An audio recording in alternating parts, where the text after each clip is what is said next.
नमस्कार, मेरा नाम अनिल है और आज मैं आप सबके सामने एक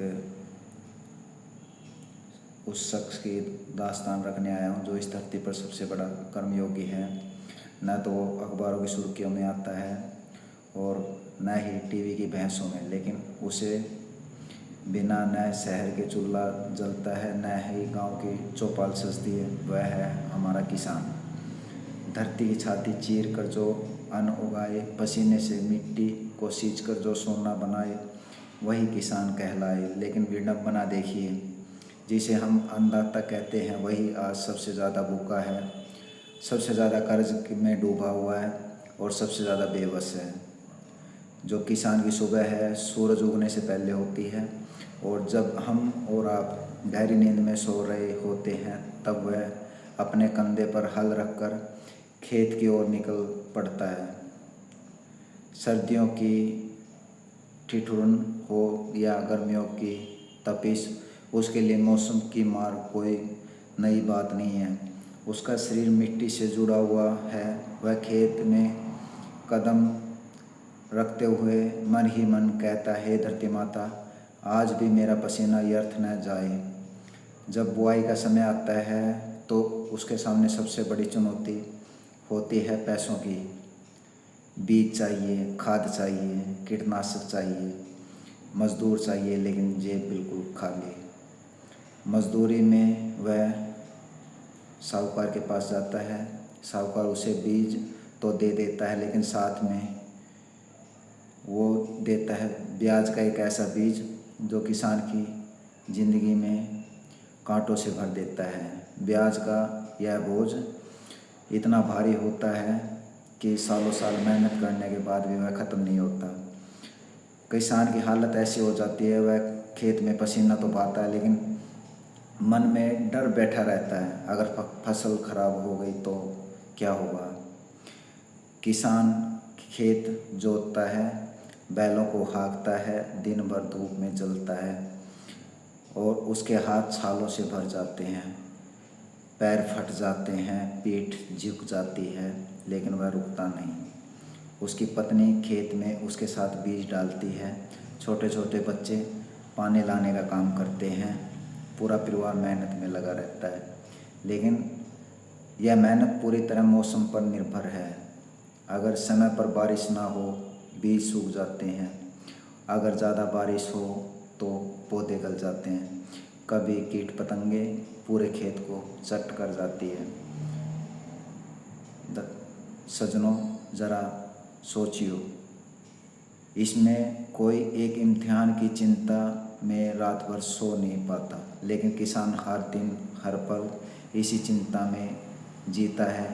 पता नहीं उसकी फसल कब तक बचेगी या नहीं।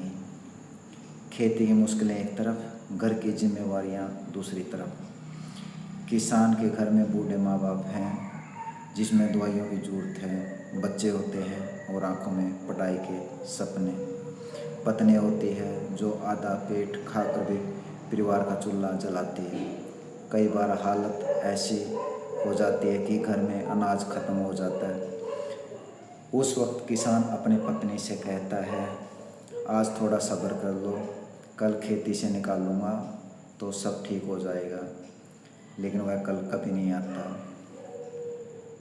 कि महीनों की मेहनत के बाद जब फसल तैयार होती है तो किसान की आंखों में चमक लौट आती है। सोचता है अब परिवार खुशहाल होगा, लेकिन मंडी पहुंचते ही उसकी सारी उम्मीदें टूट जाती हैं। व्यापारी उसे औने पौने दाम देते हैं। सरकारी भाव सिर्फ अखबारों और घोषणाओं में रहते हैं। किसान मजबूरी में अपनी फसल बेच देता है। उधर साहूकार ब्याज समेत अपना कर्ज वसूल कर लेता है और साल भर की मेहनत के बाद भी किसान का हाथ खाली रह जाता है। कभी तेज आंधी पूरी फसल उड़ा ले जाती है, कभी ओले एक ही रात में खेत बर्बाद कर देते हैं, कभी सूखा धरती को फाड़ देता है।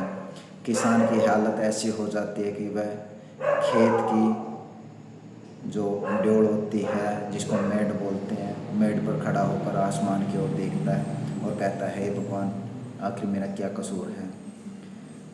ज़रा एक दृश्य की आप सभी कल्पना कीजिए। एक किसान की पत्नी अपने बच्चों से कहती है, बेटा आज दूध मत पीना क्योंकि घर में बस इतना ही बचा है।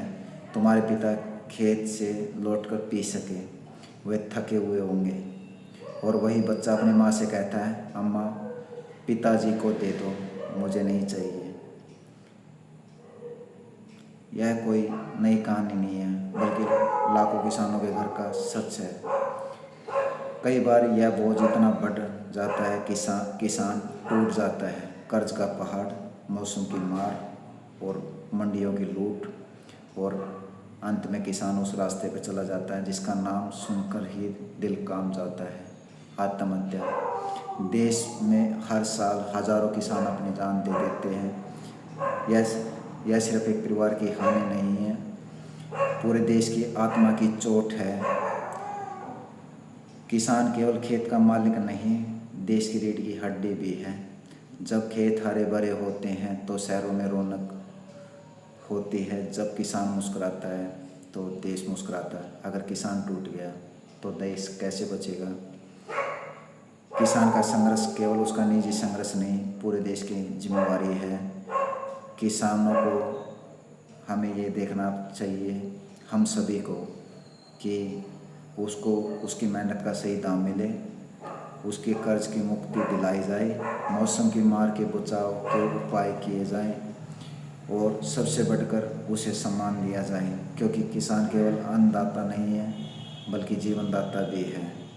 अंत में मैं यही कहना चाहूँगा, अगर खेत हरे भरे रहेंगे तभी भारत समृद्ध रहेगा, अगर किसान बचा रहेगा तभी भारत बचा रहेगा, और अगर किसान ही टूट गया तो हमारी थालियाँ सूनी रह जाएंगी।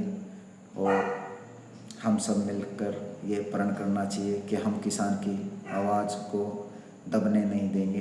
किसान का दर्द सिर्फ उसका दर्द नहीं, पूरे देश का दर्द है। और इसके साथ ही मैं कुछ पिछले लगभग 20 वर्षों, लगभग 2004 से 2022 के में भारत के में किसान आत्महत्या और किसान मजदूरों सहित आत्महत्या के आंकड़े कुछ बताता हूँ। 1997 में किसान आत्महत्या 13,622 थी।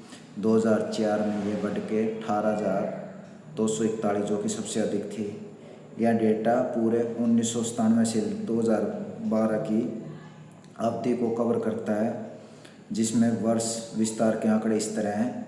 2013 से 2021 NCRB का डेटा कहता है 2013 में कुल किसान और मजदूर 2013 में 11,772, 2014 में 12,360 और 2015 में 12,602, 2016 में 11,379, 2017 में 10,655, 2018 में 10,349, 2019 में 10,281, 2020 में 10,667, 2021 में 10,881।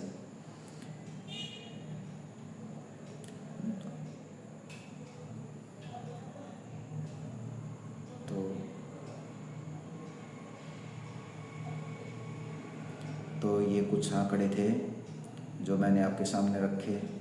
तो ऐसी किसी भी के साथ ये किसान नौबत ना आए, तो मैं यही आप सभी से उम्मीद करता हूँ।